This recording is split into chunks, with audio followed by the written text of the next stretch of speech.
Work, kid. Work, been way up for a minute now. Hold up, it's been a minute. Wow, I've been way up. I can feel it now. Tell my family I'ma get it now. All right, people, you guys are watching and or listening to another Nomadic Cole video for your entertainment. So be sure you guys leave a like, leave a comment, share, and of course, subscribe for more epic, cool, awesome, funny content just like this one right here, right now on the Nomadic Cole YouTube channel. Anyways, guys, today I wanted to talk to you about something that I've addressed a couple of times in the past, but I wanted to make a actual video dedicated to the subject that I'm about to bring to you guys. If you guys read up in the corner, and we can have a discussion about this in the comment section as well of the video. If you guys have any more questions about it. And I think that this is an important subject that you know, should be addressed. You know, and I know I've liked to meme and I like to joke, and you know, we like to troll around and stuff, which is all cool and funny and dandy. But I mean, you know, every now and then you gotta talk about this sort of stuff in a serious light.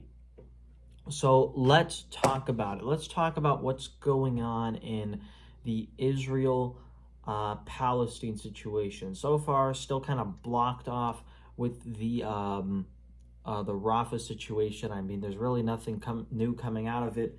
I mean, it's gridlocked. It's a gridlock situation because you know what's going on over in Rafah is there's civilians there, and Netanyahu wants to bomb Rafah, and he does have a plan in place, ladies and gentlemen, to move civilians out towards the beach. But you know, with these sort of plans, it seems like with Israel, it seems like when you get these sort of plans, it seems like it's one of those things where it's kind of hit or miss. You know, it's like they have a plan to evacuate civilians, and then something goes wrong in the plans, and civilians end up becoming casualties. What we've seen in all these major battles over the course of the war.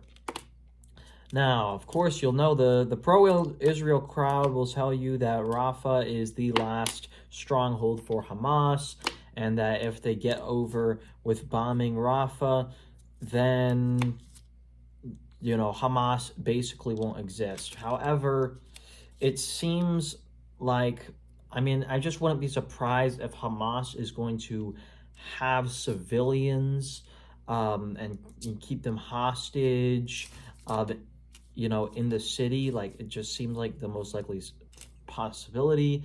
I mean, you also have to think about, what about people that might be still underneath in the tunnels? We're talking about we're talking about the POWs, the people who were captured, you know, civilians who were captured during October 7th and etc. Like, what about them? I mean, you can't really just level the entire city and expect those hostages to be alive, right? So I think it's really a situation that it is a gridlock situation. Like, there's a reason that it is gridlocked, and it's because of all these factors that have come into play. And Netanyahu had better come up with something that is going to limit the amount of civilian casualties as much as possible. They need to have a plan strategically to try to do that, versus just carpet bombing the entire city. Now, ladies and gentlemen, I have a pretty neutral stance on the war now. At first, when October 7th happened, I was really angry, and I was angry that Hamas had attacked Israel and had gone in there and suicide bombed stuff and had torn down the border and had killed soldiers that were on their posts and they flew in with their parachutes and captured civilians. They attacked civilian targets and brought them into Palestine and did horrible things to the civilians. And I wanted, yes, I wanted, and you know, I for justice for Israel. I wanted that. I figured that that was what was right. But then, you know, I mean, I guess you could say Israel sort of got its justice, but then Israel started leveling entire cities. Israel took artillery bombardments and carpet bombing aircraft to level civilian targets. They leveled people's homes, they leveled schools, they leveled hospitals, they leveled playgrounds where kids play, and they killed a lot of civilians. And that's not okay. That's a fucking war crime, ladies and gentlemen. That's a war crime. And I think the people who committed those war crimes definitely should be condemned. And I also definitely think that there is a good reason to really push back on a lot of Netanyahu's policy as far as it comes to this war, because it seems to me like there's this disconnect between what Netanyahu wants to do versus what is not a war crime, what is allowed in the Geneva Convention, what is allowed by the UN. And by the way, there are things in the Geneva Convention that say it is a war crime that aren't really, that shouldn't really be considered a war crime. For example, the one thing that I'm referring to specifically about that is the Geneva Convention says that tear gas is a war crime, but we can use tear gas on civilians during a riot all we want, you know, if you're in a police situation, but why can't we use tear gas on an underground tunnel with terrorists hiding in it? That is just a question that I've always pondered, and I thought that it is strange why that would be a war crime, especially given that tear gas is a non-lethal gas. That is why you use it for riot control, because it's non-lethal.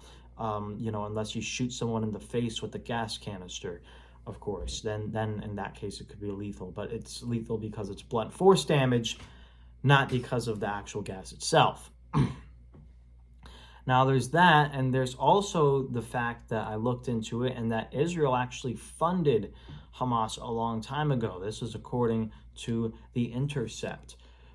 So, and the reason they funded Hamas is because they wanted to destabilize Palestine and keep them fighting amongst each other, keep these groups, the PLO, the Fatah, and Hamas, all fighting amongst each other to make it so that way this country would be weaker and easier for Israel to go in there and claim that territory. However, it backfired in their face, and we saw what happened on October 7th. I just really think that there's a lot of things that should be concerned, and you just can't go carpet bombing schools and playgrounds. You know, there needs to be better strategy and better tactics regarding to how the warfare is fought. And when you're coming up to Rafah, it needs to be a strategic attack, and the execution of the not only the tactics battle-wise, but also the execution of the evacuation needs to be precise, and it needs to be extremely tactics-oriented in order to preserve civilian life as much as possible. Anyways, let me know what you guys think about the Israel-Palestine conflict down below. This is the Nomadic Cole signing off. Goodbye.